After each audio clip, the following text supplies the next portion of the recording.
Lordship, I appeared in Lordship 1.2 Lordship, CRA 1144 2017 Lordship. Lordship, in this case Lordship, I am appearing for Lordship Gyaneshwar Patel Lordship. In this case Lordship, there are 4 accused Lordship. P. Kumar, Ramu Rao Kumar, present applicant, and King of Suresh Lordship. Lordship, out of 4 Lordship, 3 has been released on bail Lordship by this honorable court Lordship. All 6 were convicted. Lordship, I am claiming Out of 6, parity. 4 were convicted. Yes Lordship, 4 convicted Lordship, 2 acquittal, and Lordship किसका all acquittal हुआ है? किसका acquittal हुआ है?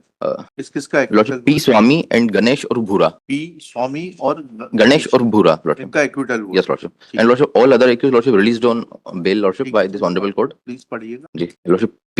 CRA Lordship 648 2017 P. Kumar and Ramu or Ram Kumar Lordship. पढ़िएगा ना, अभियोजन की कहानी तो पढ़िएगा. जी Lordship. Para 3 Lordship. अभियोजन का पक्ष संक्षेप में इस प्रकार है कि मृतक ब्रेश मिश्रा की चाय नाश्ते की दुकान बीडीए मार्केट थाना बाग सिवनिया भोपाल में स्थित रही है. घटना दिनांक 25/8/2014 को रात करीब 11:15 बजे मृतक ब्रेश मिश्रा अपनी दुकान बंद करने की तैयारी में था. उसके साथ उसका भांजा प्रार्थी मनीष पाठक भी था. तभी 2 मोटरसाइकिल पर 4 लड़के आए और दोनों मोटरसाइकिल से एक लड़का उतर कर आया और 2 लड़के एक हीरो होंडा साइन तथा एक मोटरसाइकिल प्लेटिना गाड़ियां चालू करके खड़े रहे. 2 लड़के आकर बोले कि डंडा किसने मारा.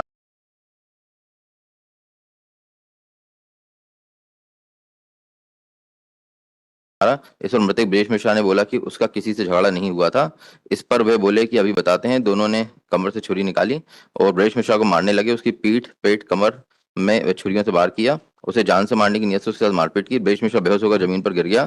प्रार्थी मनीष पाठक जो कि नजदीक में था उस पर पत्थर फेंके, मारपीट कर चारों मोटरसाइकिल से भाग गए. लड़कों का हुलिया एक तगड़ा मोटा काला कद औसत पैंट शर्ट पहने था, दूसरा जीन्स और लॉर्डशिप कपड़ों को हुलिया बताया. घटना के समय टीटू शंभू अंडे वाला और लोग थे जिन्होंने घटना देखी है. तो मनीष पाठक और शंभू अंडे वाला. जी लॉर्डशिप. टीटू शंभू अंडे वाला. जी लॉर्डशिप. इनकी क्या एविडेंस है? मैं बता देता हूँ लॉर्डशिप. और टीआईपी हुई है क्या? यस लॉर्डशिप, टीआईपी हुई लॉर्डशिप, पर टीआईपी पूरी तरह संदेहास्पद है लॉर्डशिप. आप देख लेते हैं. मैं लॉर्डशिप पहले टीआईपी देख लेते हैं. TIP is exhibit lordship P3. इसमें लॉर्डशिप जो मनीष पाठक ही है लॉर्डशिप, जो कंप्लेनेंट है, इन्होंने लॉर्डशिप पैरा 37 में बोला है लॉर्डशिप. जाइएगा प्लीज जी. 1 मिनट रुक जाइएगा. गणेश की गलत पहचान हुई है, बाकी सबकी सही पहचान हुई है. इसमें लॉर्डशिप जो पैरा 37 देखेंगे. टोटल हो गया. जी लॉर्डशिप. लॉर्डशिप पैरा 37 में लॉर्डशिप देखेंगे. एक से रुक जाइए, पढ़ने तो दीजिए प्लीज. जी पैरा 37 ये लॉर्डशिप कंप्लेनेंट का हम जजमेंट का बोल रहे हैं कि किसका बोल रहे हैं? तो ये PW1 लॉर्डशिप कंप्लेनेंट जो है, PW1 जो आई लॉर्डशिप. ये 4th लाइन से देखें लॉर्डशिप. शिनाख्तगी की कार्रवाई शाम 5:30. 1 मिनट रुक जी लॉर्डशिप. इस पे टीआईपी पे लॉर्डशिप टाइम है 1 लॉर्डशिप दिन में 2:45 बजे का लॉर्डशिप. और लॉर्डशिप इसमें पैरा फॉर्म देखेंगे. मैं 4th लाइन लॉर्डशिप 37 में शिनाख्तगी की कार्रवाई शाम 5:30-6 बजे के करीब हुई थी. ये कहना गलत है कि शिनाख्तगी की कार्रवाई 1:50 पर हुई थी. स्वतः कहा कि मैंने टाइम नहीं देखा. मैंने इस बात को न्यायालय में झूठ नहीं कही. शिनाख्तगी के दिन 2 बजे दिन को घर से निकला था. ये बात सही है कि मेरे पहुंचने के बाद ही कार्रवाई हुई थी. हो जाएगी. ये लॉर्डशिप कितने टाइम बाद हो रही है गवाही? गवाही कितने टाइम बाद हो रही है? ये लॉर्डशिप घटना के करीब लॉर्डशिप 3 जो हुई है 6-7 महीने बाद लॉर्डशिप. घटना के 6-7 महीने बाद लॉर्डशिप. किस 11-14 को हुई है और इनके बयान हो रहे हैं 14/4/15 इस लॉर्डशिप प्रेजेंट एप्लीकेंट को लॉर्डशिप 10 साल करीब हो गया है लॉर्डशिप. ये कोई ग्राउंड नहीं है. चलिए और कुछ बताइए. इस लॉर्डशिप PW1 ही देखेंगे लॉर्डशिप. आपसे जब्ती किस चीज की है? छुरी. हाँ, उसकी FSL report is exhibit. Positive blood found. इसमें lordship man accused lordship Suresh और किंग लॉर्डशिप. अरे एक सेकंड. ठीक है. He is already released on bail. उसको क्या कह के बेल दे दी गई? लॉर्डशिप वही लॉर्डशिप 10 साल करीब उसका हो गया लॉर्डशिप. उसका लॉर्डशिप बेल ऑर्डर भी मैंने फाइल किया हुआ है. हाँ नहीं वो ठीक है. FSL report is exhibit. Report ये है. कुछ तो बताइए वकील साहब. जी. घर से कुछ नोट्स वगैरह बना के लाने की प्रथा नहीं है क्या? नहीं बिल्कुल लॉर्डशिप. मैं PW1 का ही मैं लॉर्डशिप मैंने आपसे PW1 जो का ही. पूछ रहा हूँ उसका जवाब तो दीजिए फिर. जी लॉर्डशिप. मैं PW1 का ही लॉर्डशिप. मैंने आपसे जो पूछ रहा हूँ उसका जवाब देंगे आप? जी. FSL report is exhibit. आप लोग पक्षकार को जितनी बुरी स्थिति में ले जाने की कोशिश करते हैं, पढ़ के आना नहीं, देखना नहीं, आपसे जो सवाल पूछा जाए उसका उत्तर नहीं देना है, हमें ही खोजना है, तो फिर आपकी जरूरत क्या है? सिर्फ फीस लेने के लिए पक्षकार से? इसमें लॉर्डशिप चार्जशीट की कंप्लीट कॉपी एक्चुअली मेरे पास नहीं आ पाई थी लॉर्डशिप. ये मेरे पास मैंने फाइल नहीं किया हुआ था मैटर ये लॉर्डशिप. और उसी में लॉ कोर्ट का रिकॉर्ड भी लॉर्डशिप बहुत ऑप्टिमिस्टिक है. लॉर्डशिप चार्जशीट की कॉपी के खड़े लॉर्डशिप मेरे पास कॉपी है लॉर्डशिप, पर कंप्लीट कॉपी नहीं थी लॉर्डशिप. और इसमें लॉ कोर्ट का रिकॉर्ड भी अपलोड नहीं. साहब बताइए. It is exhibit. Lower court का FSL रिकॉर्ड भी अपलोड नहीं है लॉर्डशिप इसमें. लोअर कोर्ट का रिकॉर्ड अपलोड नहीं है लॉर्डशिप इसमें. नहीं अपलोड है साहब. रिपोर्ट तो अपलोडेड है. ज्ञानेश्वर पटेल अभी पहली एप्लीकेशन है. Yes lordship. फर्स्ट लिखी नहीं है शायद उसमें. लिखी है एप्लीकेशन में. आपने हवा में बता दिया क्या सरकारी वकील साहब? कौन सा है एग्जिबिट? एक मिनट साहब देख मैं पढ़ा उसको बता हवा में मत बताइए कृपा करके। A1 सर A1 A1 साहब ने A1 पैरा 42 काइंडली में से मेरा जजमेंट का साथ देख लीजिए जी मेरे में हाँ पढ़िए प्लीज। अभियोजन द्वारा प्रस्तुत साक्ष्य में जब्तशुदा छुरियां जो कि अभियुक्त जानू उर्फ ज्ञानेश्वर तथा अभियुक्त सुरेश उर्फ किंग से प्राप्त हुई थी।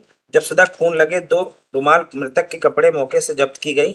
मिट्टी अभियुक्त सुरेश उर्फ किंग का खून लगा लोवर इत्यादि को रासायनिक परीक्षण हेतु भेजा गया। क्षेत्रीय न्यायालय के विधि विज्ञान प्रयोगशाला भोपाल द्वारा अपनी रिपोर्ट प्रस्तुत की है। इस रिपोर्ट के अवलोकन अनुसार प्रदर्श A1 जो मृतक ब्रिजेश का लोवर था, A2 जो ब्रिजेश की बनियान थी, B2 जो घटनास्थल की मिट्टी जब्त हुई, प्रदर्श D जो राम कुमार की निशानदेही पर रुमाल जब्त हुआ एवं F2 जो किंग उर्फ रमेश सुरेश का टी शर्ट है पर मानव रक्त पाया गया। जहां तक A3 मृतक की चड्डी सी झाड़ियों से जब्त किया रुमाल, आरोपी किंग से जब्त की गई छुरी F1 सुरेश और किंग का लोवर, आरोपी ज्ञानेश्वर उर्फ नानू से जब्त की गई छुरी पर धब्बे विकसित मात्रा में पाए गए जो कि रक्त समूह का वर्गीकरण नहीं किया जा सकता। ब्लड पाया गया सर, उसका वर्गीकृत नहीं किया जा सकता। ये लॉर्डशिप विक्टित पाए गए लॉर्डशिप धब्बे। तो क्या हुआ? आपने इनफैक्ट इसमें लिखा है कि पैरा 3 में के पहले 1/5 में ऑनरेबल सुजय पॉल साहब के यहाँ से डिसाइड हुई है। लॉर्डशिप टेम्परेरी बेल थी लॉर्डशिप एक। तो 1/5 को हुई है वो। नहीं लॉर्डशिप ये टेम्परेरी बेल थी लॉर्डशिप। छुरियां जब्त हुई हिसाब से और लॉर्डशिप इसमें लॉर्डशिप PW10 देखेंगे लॉर्डशिप। इसमें लॉर्डशिप जो मैंने एक्यूज है सुरेश लॉर्डशिप उससे एक छुरी जब्त हुई और एक लॉर्डशिप प्रेजेंट एपिलेंट से। हाँ। पर छुरी लॉर्डशिप एक ही भेजी गई लॉर्डशिप। PW10 देखेंगे लॉर्डशिप डॉक्टर अशोक शर्मा। हाँ बताइए अशोक शर्मा क्या ये कह रहे लॉर्डशिप हैं? PW10 जी क्या कह रहे हैं? ये तो पोस्टमार्टम के डॉक्टर साहब हैं। 2 छुरियां तो FSR के लिए भेजी गई हैं। ये FSR के डॉक्टर थोड़ा है। He is a postmortem, he is a doctor who had conducted postmortem. इसमें पैरा 5 में उनका है लॉर्डशिप ये कहना सही कि पैरा 5 बाक्सुनिया थाना द्वारा मुझे दिनांक 15/11/14 को हथियारों की जांच हेतु आवेदन प्राप्त हुआ था। इसके अतिरिक्त अन्य कोई साक्ष्य का आवेदन प्राप्त नहीं हुआ। ये कहना सही है कि प्रदेश D4 के पत्र में एक छुरी क्वेरी हेतु भेजे जाने का उल्लेख है, ना कि 2 छुरी भेजे जाने का। मेरे द्वारा थाना बाक्सुनिया में ऐसा कोई पत्राचार नहीं किया गया जिससे मैं इस तथ्य का स्पष्टीकरण मांगूं कि आपने एक छुरी भेजे जाने पर प्रदेश D4 में उल्लेख किया है। साक्षी ने स्वतः कहा कि मुझे आवेदन के साथ 2 छुरियां प्राप्त हुई थी, इसलिए मैंने दोनों छुरियों की जांच की थी और दोनों छुरियां संबंधित पुलिस को लौटा दी थी। ये कहना सही है कि प्रदेश D4 के पत्र क्राइम नंबर अंकित नहीं है। कह तो रहे 2 इसके बारे में संबंधित थाने वाले बता सकते हैं। वकील साहब कह तो रहे जी। 2 छुरियां प्राप्त हुई थी। अब उन्होंने और इसमें लॉर्डशिप इसी में लॉर्डशिप बाद में इन्होंने कहा है मुझे आवेदन पढ़ने पर अपठित अक्षर दिख रहा था जो किंग हो सकता है, एस और सुरेश सुब्रमण्यम लग रहा था। ये कहना सही है कि प्रदेश D4 के पत्र में ज्ञानेश्वर उर्फ नानू लॉर्डशिप प्रेजेंट प्लांट जब्त होने का उल्लेख नहीं है। ठीक। छुरी जब्त होने का उल्लेख नहीं है लॉर्डशिप। और जो जब्ती गवाह है लॉर्डशिप वो भी सभी हॉस्टाइल है लॉर्डशिप। P20 है लॉर्डशिप हमारा जब्ती गवाह निशांत सिंह लॉर्डशिप PW20। कब हुआ है आपके को एक्यूज की बेल? किंग साहब की बेल कब हुई है? 13/11/24 13/11/24। यस लॉर्डशिप ऑर्डर डेटेड ये lordship IA number 26750 lordship CRA 843/2017। इनके लॉर्डशिप ऑर्डर्स मैंने कॉक्यूज के अपने उस IA में भी फाइल किए हुए हैं लॉर्डशिप। रुक जाइए क्या लिख के आ रहे हैं समझता नहीं। Only on the ground of custody. Yes lordship बाकी दोनों लोगों की बेल हो चुकी है लॉर्डशिप। सभी को अक्यूज्ड की बेल हो चुकी है। मैंने अपने IA के साथ सारे ऑर्डर्स फाइल किए हैं लॉर्डशिप। फाइनली सुन लेते ना, सुना दीजिए ना फाइनली केस, तीनों केस फाइनली सुना दे दीजिए। मैं लॉर्डशिप सिर्फ एक की तरफ से हूँ लॉर्डशिप, हाँ बाकी समझ गए। सबकी तरफ से अलग अलग लोग हैं तो लॉर्डशिप। बुला लीजिए इसको, फाइनल के लिए लिस्ट कर देते हैं। लॉर्डशिप अभी पैरिटी पे लॉर्डशिप मैंने फ्राइडे को सस्पेंशन लिस्ट के लिए कर देते हैं। फ्राइडे को सुना दीजिए ना, फ्राइडे को टॉप ऑफ द लिस्ट कर देते हैं, सुनला दीजिए। क्या मतलब है? लॉर्डशिप फिर हमें भी आपको 10 बाद साल में भोगने आना पड़ेगा, कोई मतलब नहीं। हमें भी 10 साल हो गया लॉर्डशिप उसमें हाँ ठीक है, पैरिटी। इसीलिए तो बोल रहे हैं बाद में भोगने आने से अच्छा है कि अभी सुना दीजिए, हो सकता है आपका एक्विटल हो जाए। फ्राइडे को रख देते हैं या मंडे को, बताइए कब रखना है। बाकी फाइनल। दूसरे लोग अरे लॉर्डशिप बाकी भी सुनाएंगे ना, उसमें नहीं आएंगे तो क्या हुआ, एमाइकस क्यूरी अपॉइंट कर देंगे। कहाँ गए मिस्टर दत्त? नेक्स्ट वीक इसको रख दीजिए लॉर्डशिप नेक्स्ट वीक रख देते जी। हैं on request of Shri Kapil Sharma. Sir आगे आ गए सर मिस्टर दस। हाँ, दत्त साहब ये नेक्स्ट वीक फाइनली सुना दीजिए। मिस्टर मनीष तिवारी। पिछली बार तो आप ही ने सस्पेंशन पे बहस की है। और उसने एंगेज किया था मुझे। मनीष तिवारी ने आपको एंगेज किया था, जी। तो यहाँ हम आपको एमाइकस कर देते हैं। No problem. उनको बोल दीजिए। मैं बोल रख जस्ट रहा हूँ। Inform. On request this case on 17 July 2025 और final disposal in motion hearing top of the list. चलिए अब लग My lord, third bail. Marriage पे कितनी डिसाइड हुई? My lord, 2 bail.